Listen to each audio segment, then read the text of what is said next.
you. Plot reveal, by the way, I was the nervous comedian who pulled the fire alarm. After dramatically losing faith in this. But we'll go through this anyway for my sins. So I think we can pretty much all agree that 2025 was a pretty terrible year socio-politically. I hope we can all agree, maybe, but I'm glad that 2026 has started much quieter, just much more chill.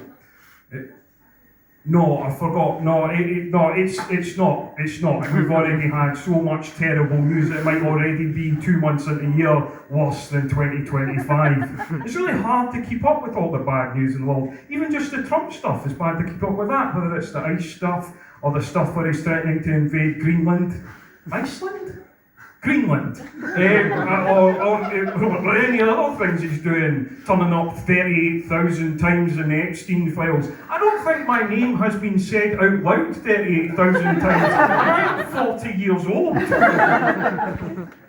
So it's easy to forget things. You might have forgotten that 3 days into the new year, he kidnapped the president of Venezuela and his wife.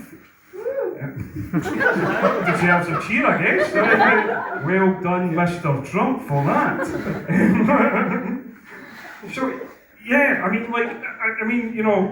know that Maduro is a dictator, but if we're arresting dictators, Trump might start worrying.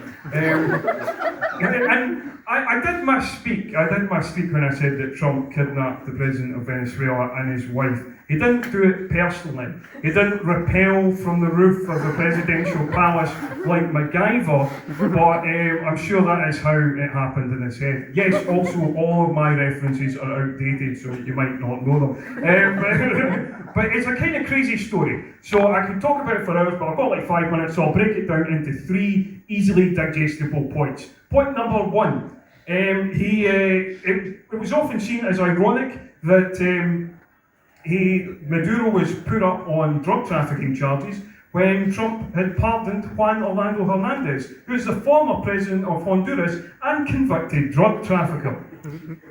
But in defence of Mr. Trump, he did live through 1970s New York, so maybe he was just more concerned with the quality of the drugs. And clearly Honduran drugs are better than Venezuelan ones. Now, some of you might be thinking that joke doesn't work because Trump is a lifelong abstainer of drugs and alcohol, and Maduro was clearly taken for the oil, not the drug trafficking. And I doff my cap at your knowledge. But in return, I will say on to point number 2. So the kidnapping, the Western world's response to it was weird. They often said things like the situation was nuanced and complex, which is the first time I've ever heard as kidnapping described in such a way. I don't think back in the day when they kidnapped the Lindbergh baby that they were saying that the situation was nuanced and what did the baby do to deserve this? I think it's infantilizing to the way we treat Trump. We shouldn't treat him like a child, or we should really treat him like a child and make him sit on the naughty step at the next UN General Assembly. Now, I know what you're thinking. You're thinking, Scott, actually, the naughty step is an outdated parenting technique.